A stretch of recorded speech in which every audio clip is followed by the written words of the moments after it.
आज लोगों को ये बात तीर की तरह से लगती है, कैसी बात कर रहे हैं, दुरूद याद नहीं है?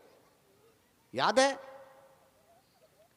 तो एक जगह तो मैंने कहा कि भाई अगर ज्यादा वो मसला हो रहा है तो आप सुना दीजिए। जैसे अजान होती है, मौलाना साहब ने तकरीर बंद कर दी, नात शरीफ पढ़ रहे हैं, नात खां, तो नात वो अजान के वक्त तकरीर बंद हो गई, नात बंद हो गई, अजान की दुआ वो पढ़ने लगे तो लोग भी हाथ उठा लेते महफिल में, और जरा मरा दिखाने के लिए होंठ को भी ऊपर नीचे किया। कितने लोगों को अजान के बाद की दुआ याद रहती है?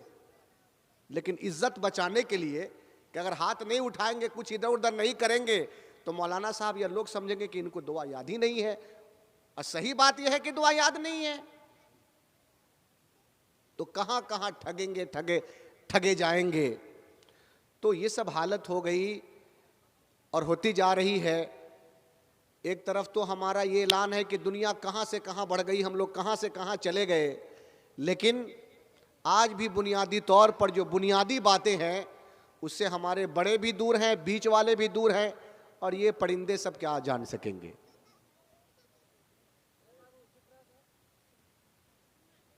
बहरहाल ये एक दर्द है कौम का जो थोड़ा सा मैंने जिक्र किया। बात अच्छी नहीं लगी होगी बहुत सारे लोगों को, मगर यही हकीकत है।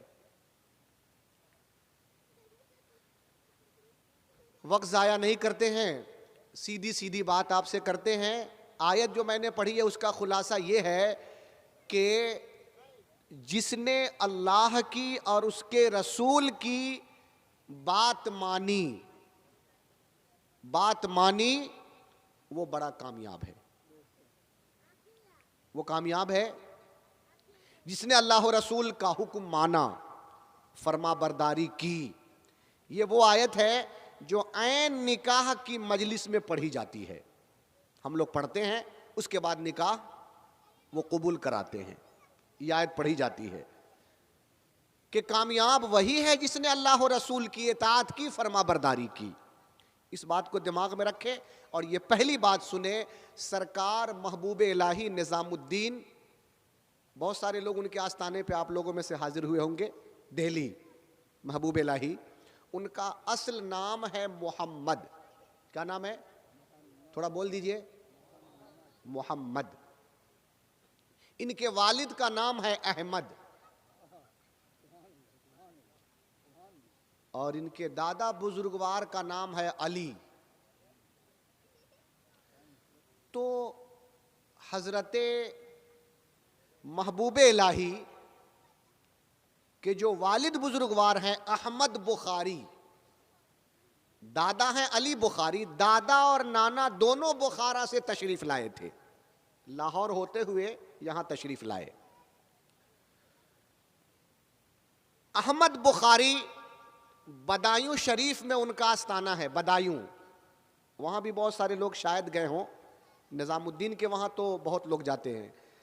हमारे अजीज थे, कहते थे कि दिल्ली गया और महबूब इलाही के यहां नहीं गया तो गोया कि वो दिल्ली नहीं गया, ऐसा बोलते थे, इतनी अकीदत थी।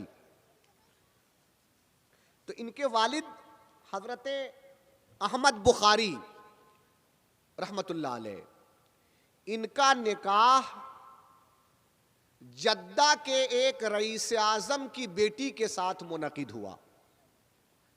और ये खुद अहमद बुखारी महबूब इलाही के वालिद बदायूं के तहसीलदार थे। तहसीलदार तो आप लोग समझ रहे हैं? नहीं, जो रसीद वगैरह, हाँ, तहसीलदार वो बदायूं के थे। ये काम था, और जद्दा के रईस आजम की बेटी से निकाह मुनकिद हुआ। निकाह हो गया, जिंदगी आगे बढ़ने लगी। घर की हालत ये थी कि कई कई दिन चूल्हा जलाने की नौबत नहीं आती, कई कई दिन। बयान किया जाता है कि एक दफा जब आप घर तशरीफ लाए, और आज की तरह तो वह इंतजाम था नहीं कि मैं आ रहा हूं, खाना तैयार रहे, नाश्ता तैयार हो। जैसे हम लोग आए, गुलाम सरवर साहब ने कहा कि नाश्ता, एक साहब आए, उन्होंने नहीं कि नाश्ता कर लीजिए, मैंने कहा कि भाई चाय पिलवा दीजिए, नाश्ता छोड़ दीजिए, अल्लाह का फजल है, सब इंतजाम है। तो वो घर जब तशरीफ लाए तो बीवी से कहा कि कुछ खाने वाने के बारे में, कहा कि कुछ नहीं है खाने का, कोई बात नहीं है, खाने का कुछ नहीं तो कोई बात नहीं है।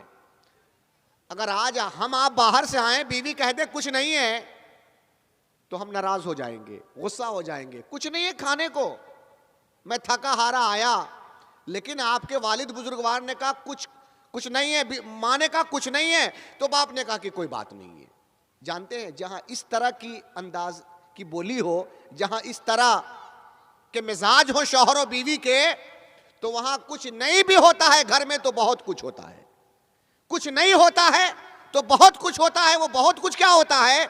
जो घर ऐसा होता है, बीवी बोलती है कुछ नहीं है, शौहर कहे कि कोई बात नहीं है, वहां कुछ नहीं होता है। और जो मैं कह रहा हूं कि बहुत कुछ होता है, यानी वहां नफरत नहीं होती, वहां मोहब्बत बहुत होती है, वहां प्यार बहुत होता है।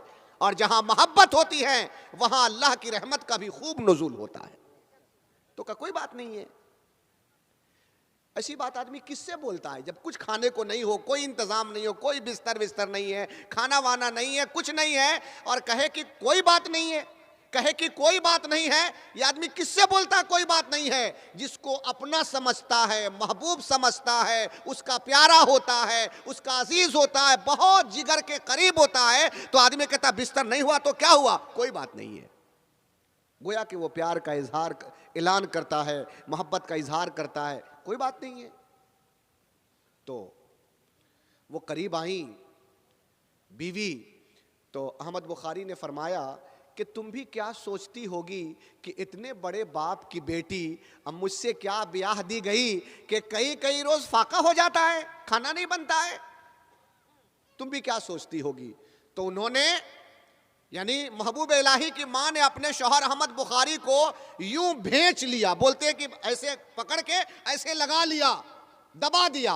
जैसे कभी कभी हम लोग मुआनका करते, गले मिलते एक दूसरे से, तो कभी कभी दबा देते हैं, सबको तो नहीं दबाते, जिससे आदमी ज्यादा वही फिर बात आ जाएगी, करीब होता है, मोहब्बत करता है, अपना होता है, अपना समझता है, तो जरा दबा देता है। तो दबा लिया ऐसे और कहा कि आप बताएं कि आप मुझसे नाराज तो नहीं है। ये बीवी पूछ रही है, आप मुझसे नाराज तो नहीं है? कहा कि नहीं, बिल्कुल नहीं। कहा कि फिर आप ऐसा क्यों कह रहे हैं कि खाने को कुछ नहीं है, कोई बात नहीं है? अरे आका सल्लल्लाहु अलैहि वसल्लम की एक हदीस पढ़ती हैं, और वो हदीस ये है, अर्ज करूं, मेरे आका ने फरमाया कि जो बीवी अपने शौहर को राजी रखती है, उस बीवी से मैं, यानी मोहम्मद सल्लल्लाहु अलैहि वसल्लम फरमाते हैं कि मैं उस बीवी से खुश होता हूं। जो अपने शौहर को खुश रखती है, अपने शौहर से प्यार करती है, अपने शौहर से राजी रहती है, राजी रखती है उसको। आप मुझसे राजी हैं, कहती हैं कि फिर तो आपको राजी करके मैंने अपने आका करीम को राजी किए हुआ है। इससे बड़ी खुशबख्ती की और इससे बड़ी खुशी की बात और क्या हो सकती है? आप राजी हैं तो मोहम्मद रसूलुल्लाह राजी हैं। और आका अलैहिस्सलाम की एक दूसरी हदीस है कि जिससे मोहम्मद राजी है उससे मोहम्मद का रब भी राजी है। तो मैंने तो उनको राजी किया हुआ है। ये बात यहां पे हो गई। अब जानते हैं, जब शौहर और बीवी की जिंदगी ऐसी हो, ऐसी मोहब्बत वाली जिंदगी हो, कोई शिकवा नहीं हो, शिकायत नहीं हो, कोई अनबन नहीं हो, तो इसका सीधा असर औलाद पे पड़ता है, सीधा असर। अब असर औलाद पे पड़ता है, इसका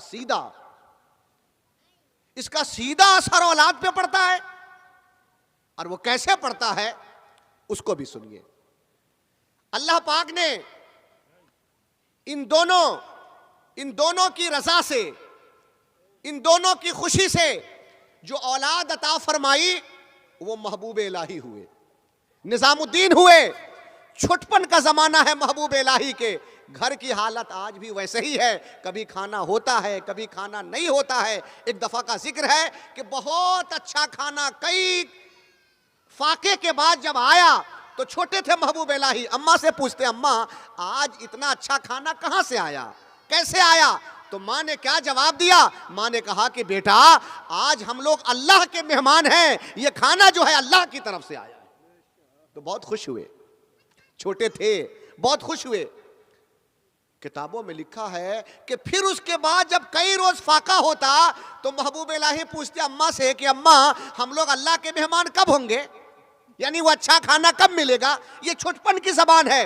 अब आ जाइए हम अपने घरों में झांक लें, हमारे बच्चे कभी अपनी माँ से अगर जिद करते हैं तो मेरी माँ क्या कहती है, उसका जवाब ये होता है कि सब्र कर ले बेटा, थोड़ा और इंतजार कर ले, अब्बू आने वाले हैं, दादा आने वाले हैं, फुला आने वाले हैं। यहीं से मामला खराब होता है। अरे अब्बू आने वाले हैं, वो कैसी माएँ थी, वो कहती थी कि अल्लाह के मेहमान है, अल्लाह जल्दी अता फरमाने वाला है। जब ऐसा जिक्र होता था और ये जब कान में जाता था, जिस घर में होता था, तो अल्लाह का जिक्र जहां होता है वहां अल्लाह की रहमत उतरा करती है।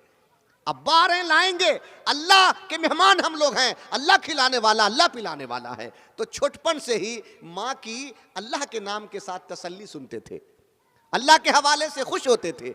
अब आ जाइए जब अल्लाह ताला ने वो जमाना उस जमाने तक पहुंचाया आपको कि जब आपकी शोहरत, आपकी बुजुर्गी दिल्ली में और दिल्ली समेत और ज्यादा से ज्यादा हिस्से में जब आम हो गई, फैल गई, बड़े बड़े शागिर्द पैदा किया आपने, बड़ी बड़ी शागिर्दा, वो मुरीदा शागिर्दा को आपने जो पैदा किया, तो बयान किया जाता है कि एक मर्तबा हजरत निजामुद्दीन औलिया रहमतुल्लाह अलैह यमुना के किनारे तशरीफ फरमा है।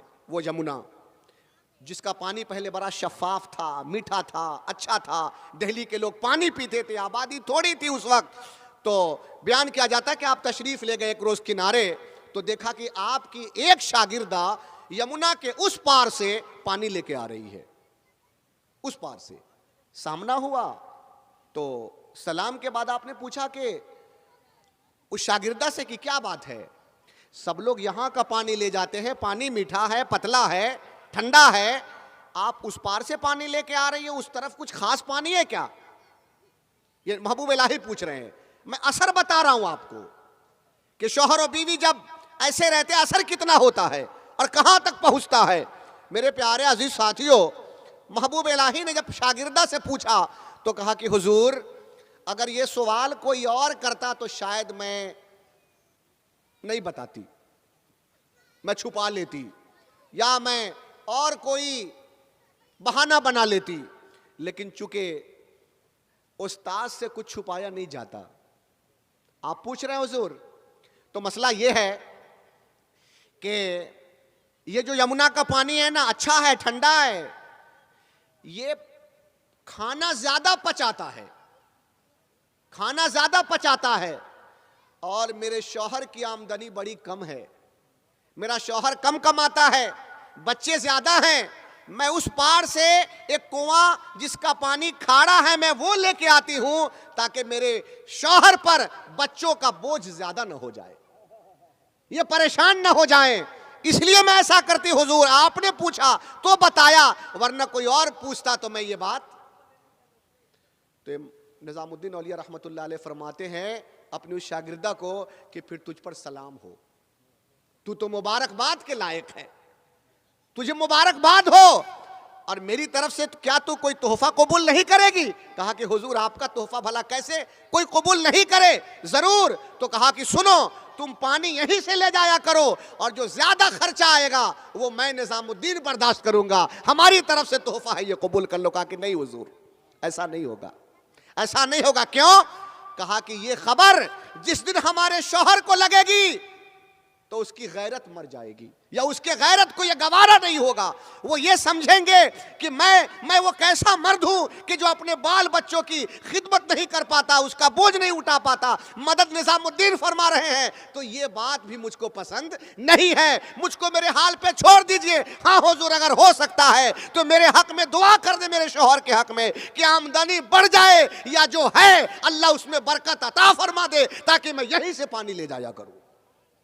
ऐसी बीवी अगर शौहर के बारे में ऐसा सोचे तो भला बताइए औलाद महबूब इलाही जैसी होगी ना। मेरे प्यारे अजीज साथियों, आज घर में क्या नहीं हमारे पास, लेकिन अच्छी बोली नहीं है। आज घर में क्या नहीं, हफ्तों महीनों के खर्चे हैं, फाका की नौबत नहीं आती, गरीब से गरीब घर में भी, लेकिन वो खुशहाली नहीं है, वो खुशहाली नहीं है, वो इत्मीनान नहीं है। क्यों नहीं है? इसलिए कि दोनों के मामलात अच्छे, शिकवा शौहर को भी बहुत है अब बीवी को भी बहुत है, 2-4 साल हो गए अब तक स्वेटर नहीं बदला गया हमारा, बहुत जमाना हो गया अभी तक गद्दा वही है, उसी पलंग पे हम सो रहे हैं, कमरे की हालत भी अच्छी नहीं है। मेरी प्यारी बहनें, अगर ये सब चाहिए तो फिर वो सब चीजें नहीं मिल पाएंगी। अल्लाह पाक ने इरशाद फरमाया कि कामयाब वो है, उसकी जिंदगी कामयाब है जो अल्लाह और रसूल की फरमाबरदारी करता है, बात मानता है। और हमारी इस्लामी बहनें जो हैं वो बात बात पर शौहर से शिकवा करती हैं, और शौहर से शिकवा करना न शौहर को पसंद है, न तुम्हारे मोहम्मद रसूलुल्लाह को पसंद है, और न मोहम्मद रसूलुल्लाह के शौहर को, वो रब को पसंद है, किसी को पसंद नहीं है। और यही शिकवा है, इसलिए घर में खुशहाली नहीं है। एक आखिरी बात, अगर शौहर की कद्र इस्लामी बहनें करें, उनके मर्तबे को पहचानें, उनके रुतबे का ऐलान करें, कबूल करें, तो फिर यह भी बहुत बड़े इज्जत की बात है। कहा गया है कि हजरत उमर फारूक रजी अल्लाह ताला अन्हु के ज़माने में जब ईरान फतह हुआ, वहाँ से शहरबानो नाम की एक शहजादी आई थी जिसने इस्लाम कबूल किया था और उसका निकाह नहीं हुआ था, तो लोगों ने उमर से वो राय दी कि शहजादी है, इसका निकाह भी किसी शहजादे से होना चाहिए। तो उमर ने कहा शहजादे ही से होगा। देखा जब ज़ाहिरी निगाह से तो कोई शहजादा नहीं है कि जिससे उसका निकाह होगा। हजरत उमर ने फरमाया कि हुसैन से बड़ा शहजादा और कौन हो सकता है, जो अली का बेटा है, इससे बड़ा शहजादा कौन होगा। जब शहरबानों का निकाह इमाम हुसैन से हुआ तो यही सवाल एक बार इमाम हुसैन ने शहरबानों से कहा, क्या शहरबानों, जब तुम अपने वहां थी ईरान की जो शहजादी की जब तुम्हारी हैसियत थी तो तुम्हारे एक एक इशारे पे खादिम खुद्दाम नाचते थे, हाजिर रहते थे, खड़े रहते थे। तुम भी क्या सोचती होगी कि मेरे से निकाह हुआ तो ठीक से खाना भी नहीं हो पाता। कभी क्या कह रहे हैं आप, ये किस खादिम की बात कर रहे हैं। मेरी आंखें देख रही हैं कि ये दुनिया के खादिम जो हमारे सामने मौजूद हैं, इसकी क्या हैसियत है। मैं देख रही हूं कि कल हम जब नहीं होंगे तो हमारे नाम के खादिम बहुत सारे तैयार होंगे। जब हमारा नाम आपके साथ जोड़ा जाएगा तो लोग मचलेंगे और मोहब्बत करेंगे। आज देख लीजिए ना, जहां हुसैन का नाम शहरबानों के नाम के साथ आता है तो बोलिए उनसे भी मोहब्बत आती कि नहीं आती है? मोहब्बत आती है। कहा कि आप मिले, आपसे निकाह मुनक़िद हुआ, क्या ये मेरे लिए कम शरफ की बात है? और सुनिए, इमाम हुसैन से शहरबानों ने कहा था कि उस वक्त मेरा सर बड़ा बड़ा ऊंचा हो जाता है फख्र के साथ कि जब मेरे अड़ोस पड़ोस की औरतें अपने बच्चे को गोद में लेकर के मेरे घर आती है और कहती है शहरबानों किधर हो, तो मैं कहती हूँ इधर हूँ। तो वो आती है और कहती है कि मेरे बेटे को बुखार आ रहा है, जरा अपनी ओढ़नी इसके सर पे लगा दो ना। जब मैं ओढ़नी लगाती हूँ तो उसका बुखार खत्म हो जाता है। ए इमाम हुसैन रजी अल्लाह ताला अन्हु, मेरे शौहर इमाम हुसैन से कहती है कि ये सब आपकी बरकत है, ये सब आपकी बरकत है, आपसे निकाह हुआ, बरकत अल्लाह ताला अता फरमा रहा है। तो शौहर को चाहिए कि बीवी को भी समझे और बीवी को चाहिए कि शौहर की जायज़ ज़रूरतों की का पूरा पूरा ख्याल रखे और घर में नाशुक्री का माहौल ना होने पाए, शुक्र का माहौल रहे। चाहे वो जितने पर हो सके कनात करे, सब्र करे, ज़ब्त करे। और ये ऐसा इसलिए करे कि ऐसा तो हमारे बुजुर्गों ने भी किया है, आका अलैहिस्सलाम ने भी फरमाया है। तो बरकत होगी, अल्लाह ताला जो औलाद देगा वो फरमा बरदार देगा, अच्छी देगा। कल आप नहीं भी होंगे, जब अच्छी औलाद होगी तो गोया कि आप होंगे, आपका नाम होगा, आपकी शोहरत होगी, आपका चर्चा होगा। तो इस एतबार से आदमी को रिश्ता चूज़ करना चाहिए। अपनी बेटी की भी ऐसी तरबियत करे, बेटों की भी ऐसी तरबियत करे, ताकि जिसकी बेटी आपके वहाँ आए तो वो भी खुशहाल रहे, आपकी बेटी जिसके घर जाए वो भी खुशहाल रहे। ज़रूरत इस बात की है कि जो सीरत बुजुर्गां हैं उसको पढ़ा जाए, समझा जाए, आप सल्लल्लाहु अलैहि वसल्लम की सीरतों को भी समझा जाए, बुझा जाए, और उसमें जो चीज़ें हैं, उस जो सबक जो है उसको हासिल किया जाए, ताकि अल्लाह ताला यहाँ भी इज़्ज़त अता करे और जब आदमी मर जाए और मरना ही है तो वहाँ भी अल्लाह पाक इज़्ज़त अता फरमाए। मैंने आयत पढ़ी थी, वमन युतिइल्लाह व रसूलहु फ़क़द फ़ाज़ फ़ौज़न अज़ीमा। कामयाब वही है जिसने अल्लाह की और उसके प्यारे रसूल सल्लल्लाहु अलैहि वसल्लम की फरमा बरदारी की। एक शेर सुनिए और मैं अपनी गुफ्तगू ख़त्म करता हूँ। मर्तबा अपना दो आलम में बढ़ाया जाए, मर्तबा अपना दो आलम में बढ़ाया जाए और सीरत पाक को सीने से लगाया जाए। जो आप सल्लल्लाहु अलैहि वसल्लम की सीरत है, जो सुन्नत है, जो तरीक़ा है, वो हमारे लिए मशाल राह है, ज़िंदगी में रोशनी का पैदा करने का सबब है। ज़रूरत इस बात की है कि हम उसे अपनाएं। इन्हीं बातों के साथ हम अपनी गुफ्तगू ख़त्म करते हैं। ये कहते हुए कि तूफान नूह लाने से ए चश्म क्या फ़ायदा, 2 बूंद ही काफ़ी है गर असर कर जाए। व आखिर दावाना अनिल हम्दुलिल्लाहि रब्बिल